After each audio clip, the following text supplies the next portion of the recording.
குருவாய் வருவாய் அருள்வாய் குகனே. என் தங்க பிள்ளையே, இன்று இரவுக்குள் உனக்கான அதிசயத்தை நான் அல்லவா நடத்தி தரப்போகிறேன்.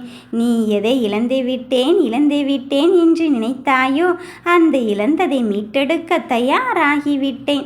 இந்த அப்பனானவன் நான் உன்னருகில் இருக்கும்போது உன் தொலைதூர பயணத்தில் இருக்கின்ற கஷ்டங்களும் தடைகளையும் அகற்றப்பட்டு விட்டது.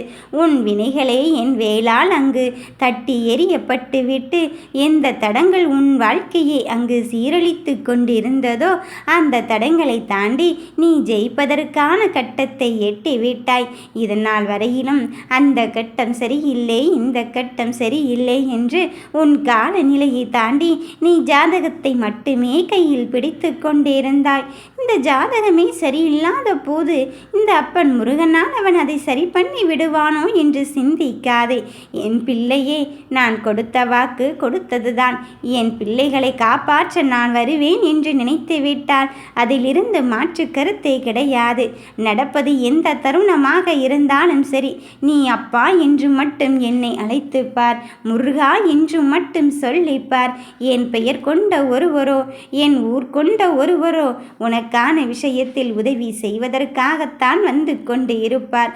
அந்த உதவியும் உனக்கு தரும் வேளையில் இந்த முருகனே வந்து உதவி செய்திருக்கிறாரோ என்று நீ உணர்ந்து கொள்ளத்தான் போகிறார்.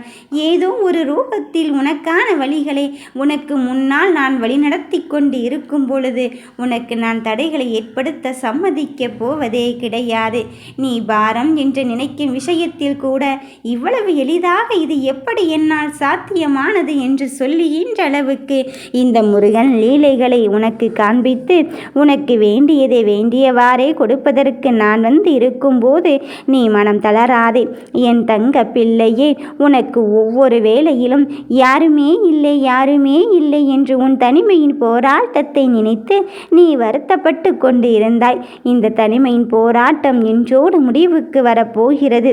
நீயோ இந்த உறவை சந்தித்தால் உன் வாழ்க்கை அடுத்த நிலையை அடைவாய்.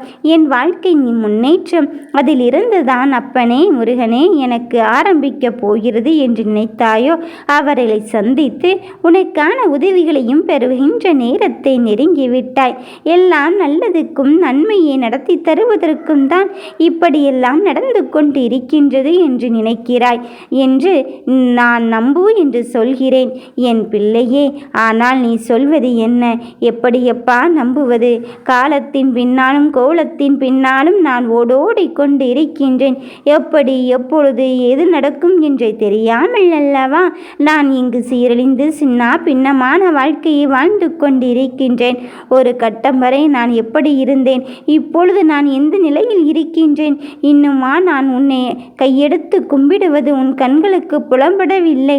எத்தனை விரதங்கள், எத்தனை வாழ்க்கையின் நிலைகள், அத்தனையும் தாண்டி வந்துவிட்டேனே என்று நீ நினைத்து கொண்டு இருக்கின்றாய். யார் சொன்னது என் பிள்ளைகளை நான் விட்டு விட்டேன் என்று என் தங்கமே, நான் விடப்போவதே கிடையாது.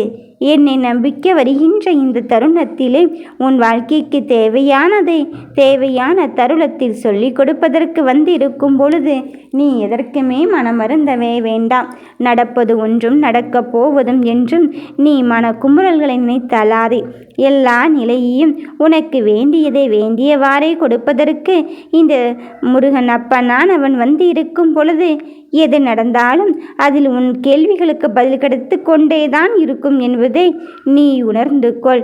எந்த வெற்றி உன் கைகளுக்கு வந்து சேராதா என்று நினைத்தாயோ, அந்த வெற்றியை தருவதற்கு இந்த வராகி என்னை நான் இருக்கும் பொழுது எது எப்படி நடந்தால் அந்த விஷயமானது நமக்கு நன்மை அளிக்கும் என்பதை உணர வைக்க வேண்டும்.